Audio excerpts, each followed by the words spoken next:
வாகன இறக்குமதி மீதான கட்டுப்பாடுகளால் சந்தையில் சிக்கல். வாகன இறக்குமதிக்கு கட்டுப்பாடுகளை விதிப்பதன் மூலம் சந்தையில் கடுமையான சிக்கல்கள் உருவாகும் அபாயம் உள்ளதாக பொருளாதார ஆய்வாளர் தனநாத் பெர்னாண்டோ தெரிவித்துள்ளார்.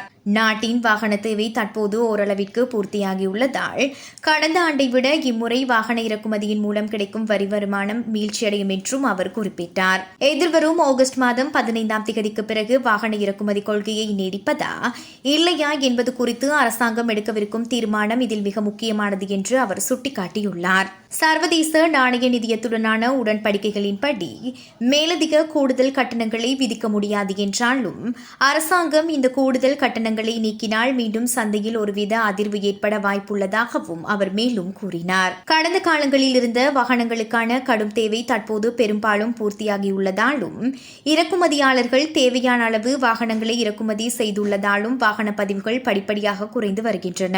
இதன் விளைவாக வாகன இறக்குமதி வரி வருமானம் கடந்த ஆண்டின் நிலையை எட்டாது என்பது அவரது கணிப்பாகும். தற்போது வாகனங்களுக்கு 150% மற்றும் 200% போன்ற மிக அதிக இறக்குமதி வரி விதிக்கப்படுவதால் தொடர்ந்து இத்தகைய வரிகளை விதிப்பது நியாயமற்றது என்று சுட்டிக்காட்டும் தனநாத் பெர்னாண்டோ, அரசாங்கம் ஒரே தரப்பிடமிருந்து தொடர்ந்து வரிகளை அறவிட்டு அவர்களை சிரமத்திற்கு உள்ளாக்காமல் அரசு செலவினங்களை சரியாக முகாமைத்துவம் செய்ய வேண்டும் என்றும் வலியுறுத்தியுள்ளார். அத்துடன் பொருளாதார வளர்ச்சிக்கான அத்தியாவசிய சீர்திருத்தங்களை விரிவுபடுத்துவதன் மூலம் வரி வருவாயை ஓரளவிற்கு அதிகரிக்க முடியும் என்றும் இதன் மூலம் நாட்டின் பொருளாதாரம் முன்னோக்கி செல்லும் என்ற வலுவான சமிஞ்சையை சந்தைக்கு வழங்க முடியும் என்றும் அவர் மேலும் தெரிவித்தார்.